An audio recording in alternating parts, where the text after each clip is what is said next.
আজকে শুরুতেই Austin theory related একটা খুবই খারাপ নিউজ রয়েছে। তো সম্ভবত অস্টিন থিওরিকে এবার ডাব্লিউডব্লিউই রিলিজ করতে চলেছে, কারণ কি হচ্ছে যে ডাব্লিউডব্লিউর যে ইন্টারনাল অ্যাক্টিভ রস্টার রয়েছে সেখান থেকে অস্টিন থিওরিকে রিমুভ করে দেওয়া হয়েছে। আর এটা তখনই কোনো সুপারস্টারের সাথে হয় যখন সে নিজে থেকে কোম্পানি ছেড়ে চলে যায় কিংবা ডাব্লিউডব্লিউ তাকে রিলিজ করে দেয়। এটা তো খুবই খারাপ নিউজ। এক তো দেখতে পেলাম যে অস্টিন থিওরিকে ডাব্লিউডব্লিউ পুশ করছে না। আমরা ভাবছি যে হয়তো কোনো দিন গিয়ে তাকে পুশ করবে। 2 বছর ধরে তার আমরা ফেস টার্নের জন্য ওয়েট করে আছি, খালি টিজি হয়ে যাচ্ছে, কিছু হচ্ছে না।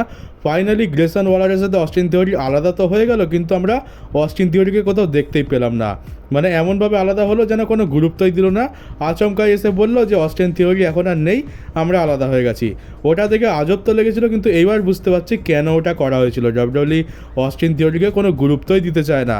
আর এইভাবে যে হঠাৎ করে তাকে টিভি থেকে গায়েব করে দিল, এর তো এটাই মানে হচ্ছে যে এই যে ইন্টারনাল রস্টার থেকে তাকে রিমুভ করে দিয়েছে, তাকে আচমকা টিভি থেকে সরিয়ে দিল, তাকে আলাদা করে দিল। এর থেকে তো এটাই বুঝতে পারছি যে ডাব্লিউডব্লিউ তাকে আর কোনো দরকার নেই, আর তাকে ডাব্লিউডব্লিউ রাখতেও চায় না। সম্ভবত ভবিষ্যতে কয়েকদিন পর এটা শুনতে পাবো যে অস্টিন থিওরি রিলিজ হয়ে গেছে।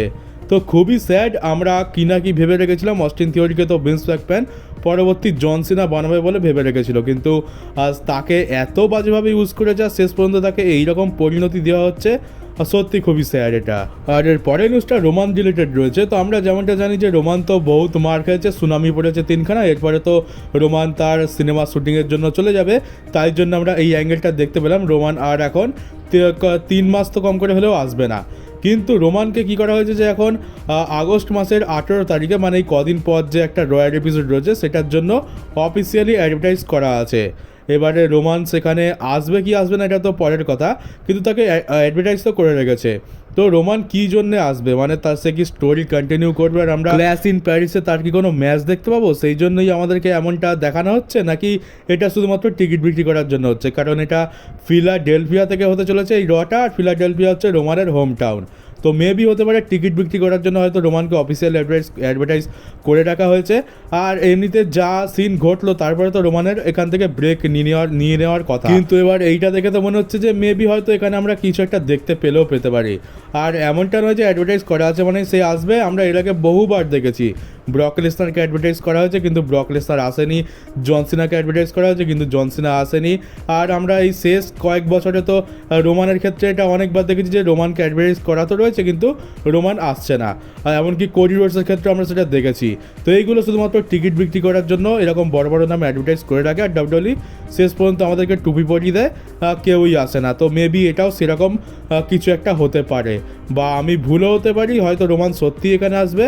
তো কি হবে এটা এখনো বলা যাচ্ছে না, এটা সত্যি না মিথ্যা সেটা আমরা 2 সপ্তাহ পর রয়্যাল এপিসোডেই দেখতে পাবো। আর রোমান কবে রিটার্ন করতে পারে এটারও একটা নিউজ এসছে, ডেভ ম্যারিজারের তরফ থেকে নিউজ এসছে। ডেভ ম্যারিজার বলছে রোমানের যে স্ট্রিট ফাইটার মুভি আছে সেটা শুটিং এই শুরু হয়েই যাবে কদিন পর থেকে, আর সেটা চলবে সেপ্টেম্বরের 26 তারিখ অবধি, মানে ওই সেপ্টেম্বর মাস অবধি ধরে নাও। তো এতদিন রোমানের শুটিং চলবে। তো এর মধ্যে তো তার পক্ষে আসা বা ম্যাচ লড়া একেবারে অসম্ভব ব্যাপার। আর তারপরে সিনেমা শেষ করে সে আরও 2 মাসের জন্য হয়তো রেস্টে চলে যাবে। তো সেই রেস্ট নিতে নিতে একেবারে নভেম্বর মাস চলে আসবে যখন আমরা ওয়ার গেমস দেখতে পাবো। তার মানে আমরা নভেম্বরেতেই রোমানের একেবারে রিটার্ন দেখতে পাচ্ছি। আর এরপর একটা অনেক বড় নিউজ রয়েছে, সেটা হচ্ছে যে 2027 সালের রেসলম্যানিয়া সম্ভবত আমরা সৌদি আরব থেকে দেখতে পেতে চলেছি। তোমাদেরকে বেশ কিছু সময় আগে আমি বলেছিলাম যে ডাব্লিউডব্লিউ একটা বড় রেসলম্যানিয়া নিয়ে কোনো একটা ডিল সাইন করেছে সৌদি আরবের সাথে। আর মেবি হয়তো আমরা বছরে 2টো রেসলম্যানিয়া দেখতে পাবো, একটা আমরা আমেরিকাতে দেখতে পাবো আর একটা হয়তো সৌদি আরবে হবে। কিন্তু ওইটা একটু অন্য রকম, আমরা ওটাকে ছোট করে ভেবেছিলাম, ওটা আসলে আরও অনেক বড়।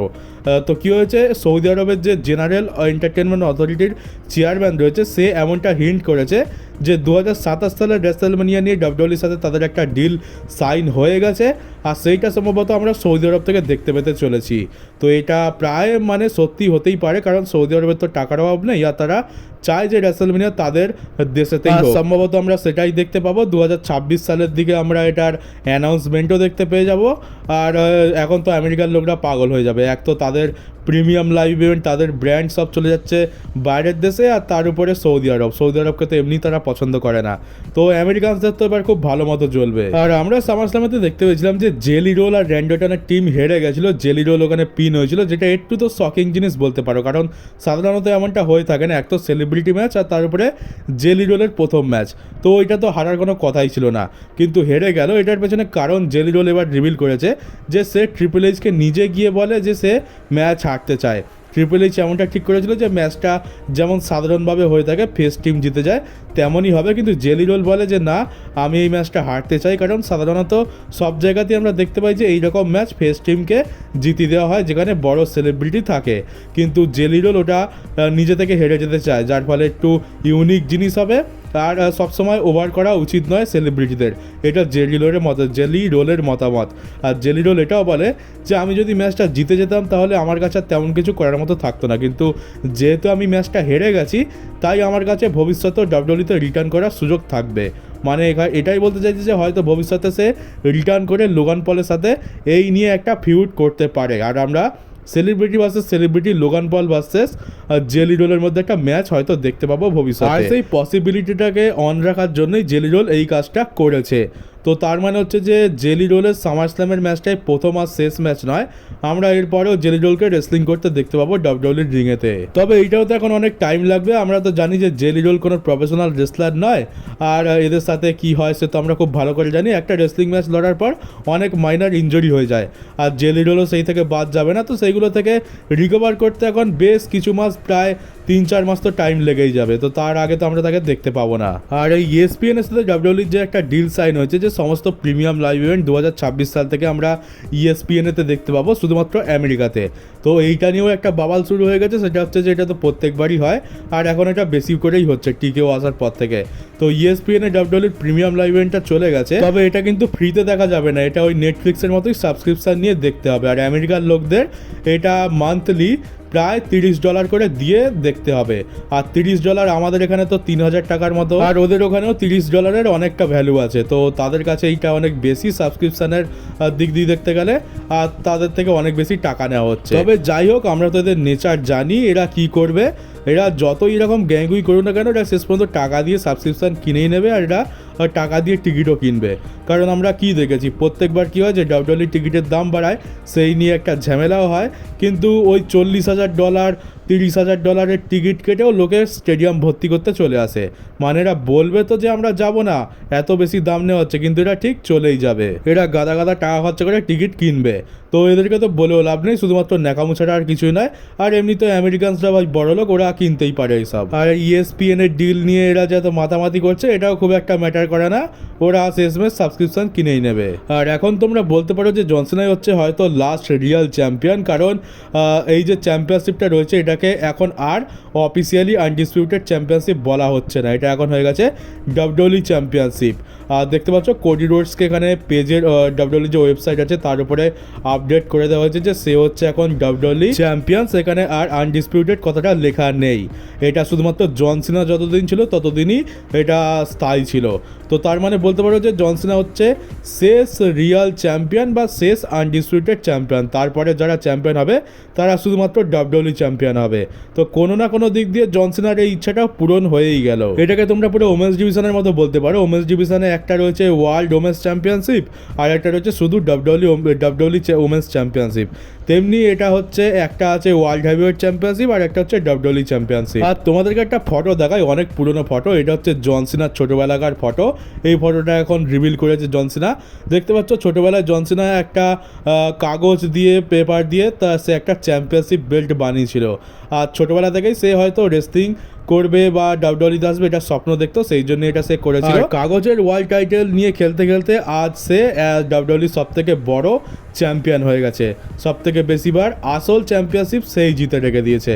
তো জন সিনার ছোটোবেলাকার স্বপ্ন পূরণ হয়ে গেছে। হয়তো ছোটোবেলায় এত বড় স্বপ্ন সে দেখেও নি যে সে বড় হয়ে এত বড় বড় জিনিস করবে, সে তো শুধুমাত্র একটা ডাব্লিউডব্লিউই রেপ্লিকা বেল্ট পেলেই খুশি হয়ে যেত সেই ছোটোবেলায়। আর এবার ক্যারিয়ান ক্রসের সিচুয়েশন কী চলছে সেটা তোমরা খুব ভালো করেই জানো। আর এবার বুলি রে ডেডলি ক্যারিয়ান ক্রসকে নিয়ে কমেন্ট করে, সে বলে দেয় যে ক্যারিয়ান ক্রসের মতো ট্যালেন্টেড ডাব্লিউডব্লিউতে থাকার আর কোনো দরকার নেই, ডাব্লিউডব্লিউ তাকে তার যোগ্য সম্মান তো দেবেই না, এর থেকে ভালো সে ডাব্লিউডব্লিউ কোম্পানি ছেড়ে বেরিয়ে যাক আর অন্য কোনো কোম্পানিতে গিয়ে তার নিজের স্বপ্ন পূরণ করুক। আর এটা তো আমি আমার আগের একটা ভিডিওতে বলেও দিয়েছি যে ক্যারিয়ান ক্রসের আর এখানে কিছু করার নেই, ট্রিপল এইচ তাকে পছন্দ করে না। আর এই মুহূর্তে তার যে হাইপ চলছে, ফ্যান্সরা তাকে যেভাবে সাপোর্ট করছে, সে যদি AEW-তে চলে যায় তো অনেক বেশি নাম আর টাকা কামাতে পারবে। আর পল হেমান একটা টিভি শোতে এসেছিল, তো সেইখানে পল হেমান ক্যারিয়ান ক্রসকে নিয়ে কথা বলে। তো পল হেমানের মতে ক্যারিয়ান ক্রস হচ্ছে ভবিষ্যতে স্টোন কোল্ড স্টিভ অস্টিন, মানে স্টোন কোল্ড স্টিভ অস্টিনকে সেই যুগে যেরকম ফ্যান্সরা সাপোর্ট করেছিল এইরকমই সাপোর্ট কিন্তু ক্যারিয়ান ক্রস এখন পাচ্ছে। তো যদি ঠিক করে এক্সিকিউট করা যায় তাহলে